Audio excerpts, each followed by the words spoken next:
What's up mga ka-heroes? Welcome back to my channel. Ngayon naman ay magluluto tayo ngayon ng tinatawag nilang salo na laham. Laham is meat or karne. Hindi ko lang alam kung anong karne itong lulutuin ko. Kasi nalilito ako sa tupa at saka kambing. Siguro ito ay tupa. Hindi ko rin masabing baka kasi maliit yung mga ribs niya. So, ito yung mga sangkap na dapat gamitin sa salo na laham. Ano bang tawag nila yan sa ano? Parang curry, pero ano siya? So, salo na laham. Nagawa ko na to noon. Kaya lang ngayon parang gusto kong gumawa ulit.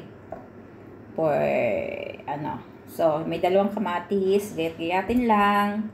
So, mayroon tayong binayat na patatas. So, nilagay ko siya tubig para hindi mangitim. And then, meron tayong capsicum. Yes, capsicum. Capsicum. And then, meron tayong ginayat din na kusa. So, alam nyo na yung kusa, parang kalabasa. May ginayat din tayong sibuyas. So, ito na, naka-ready na siya. So, may carrots din. At meron tayong okra. So, meron tayong lemon, isang lemon. So, kailangan natin syempre ng luya, bawang, and sibuyas. Ito, nagayat ko na. At kailangan din natin ng mga black lemon whole, dalawa. And then, dito na pinagsama-sama ko na yung mga ano nila, seasoning. Merong mix masala, curry, ganon. Basta lahat ng ano, nandito na kompleto na, nilagay ko na lahat. Mix na. May chili, may chili powder, may cumin, lahat ng seasoning ng Arabic. So, ito ay Arabic food. So, ganon. Papakita ko lang sa inyo yung paano ako magluto. Siyempre, gigisahin yung sibuyas, bawang, luya, at saka the rest, ilahulog mo na. So, nauna na pala, nilaga ko na yung karne. So, nandun sa likod ko, nilaga ko sa, where's that? Yan, sa pressure cooker. So, nauna nang nilaga ko. And white rice. So, kailangan natin ng white rice. So, alam nyo na yan na procedure kung paano magluto, gisahin. And then, so, hindi pa ako nakakagayat ng dalawang kamatis. Tsaka tomato paste pala. So, kailangan ng tomato paste. So, yun. Okay, that's for now. And magagayat muna ako ng ibang ingredients. So, at saka nilaga ko na rin yung puting bigas para masarap siya.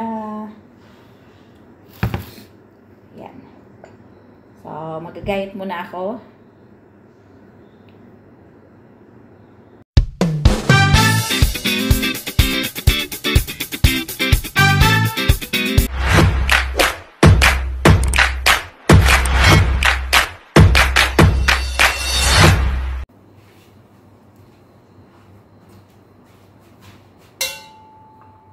Yes.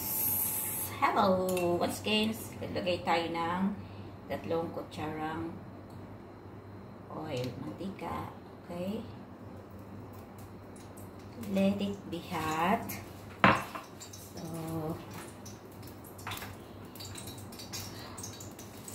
okay. Ilagay na natin ang sibuyas at luya.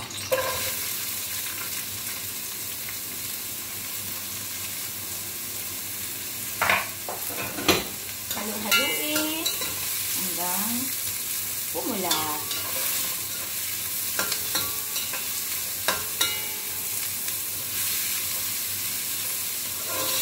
So, nilaga ko na yung karne, 1 kilong karne. So, kahit anong klaseng karne, So, ganito sila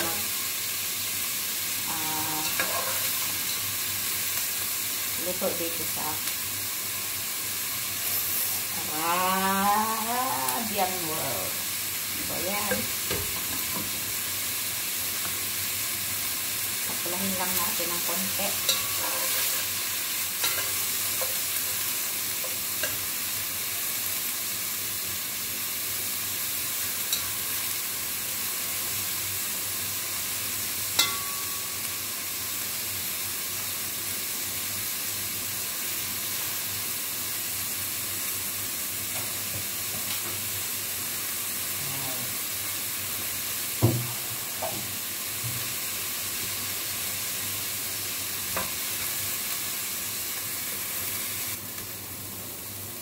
Ilagay na rin natin ang bawang.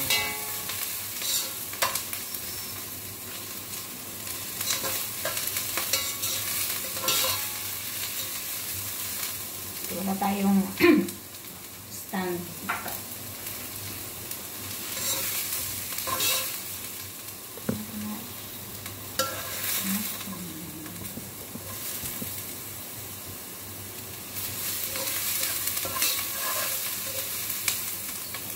Golden brown.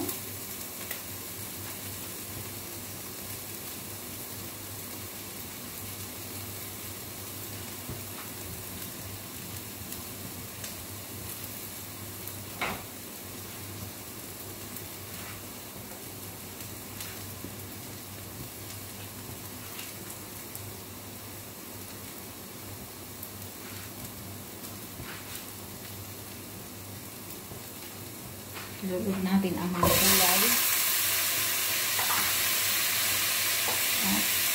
Potato. Potato. Pusa, mix na yan. Lipas na yan. So,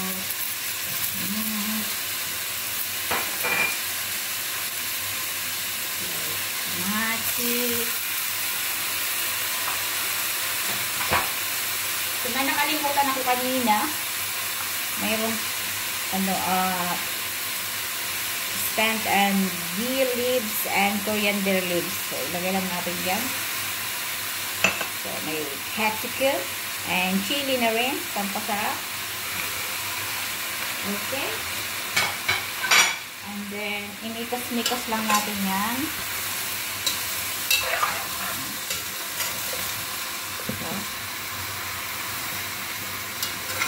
Natin.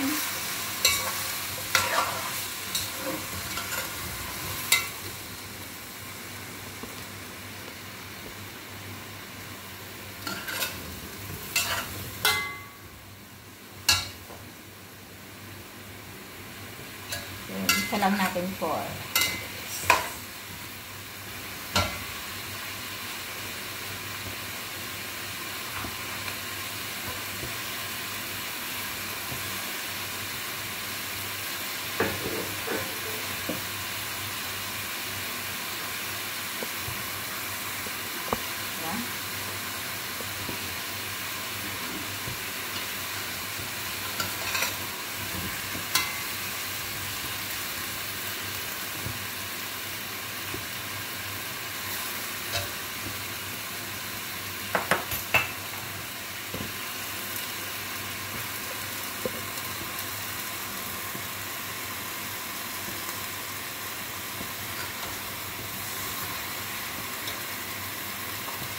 Lagay natin ang nagsama-samang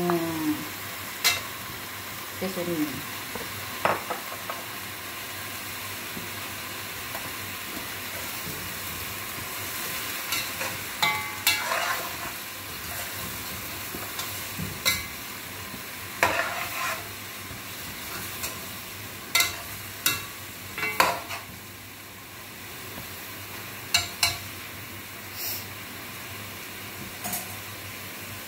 So, lalagay na natin yung nilagang karne, kahit anong karne. So, depende sa gusto nyong gulay. Yung iba, kompleto yan. Merong talong, may kalabasa. So, So, ako ano lang, kung ano lang yung available dito sa bahay.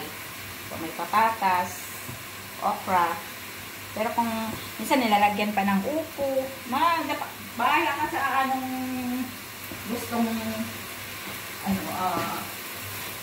ilagay mo. So, ilalagay na rin natin ang pinaglagaan ng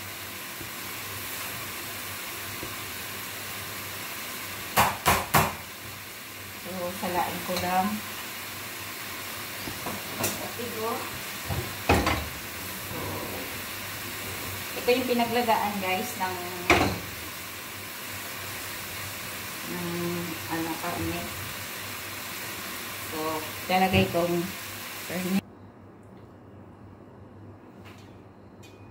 So, nilagay ko na yung karne, 1 kilong karne. Tapos, lagyan natin ng tomato paste.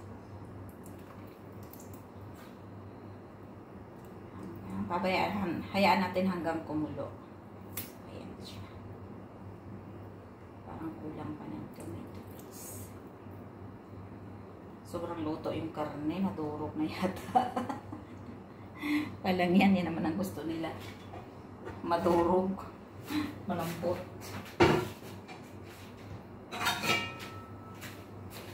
So, pabayaan natin kumulo.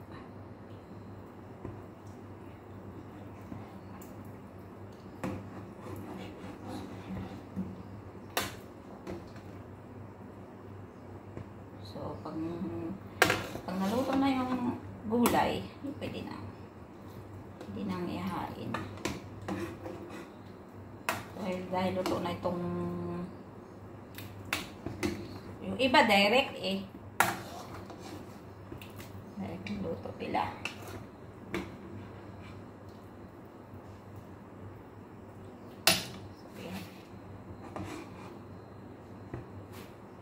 Yan natin kumulo.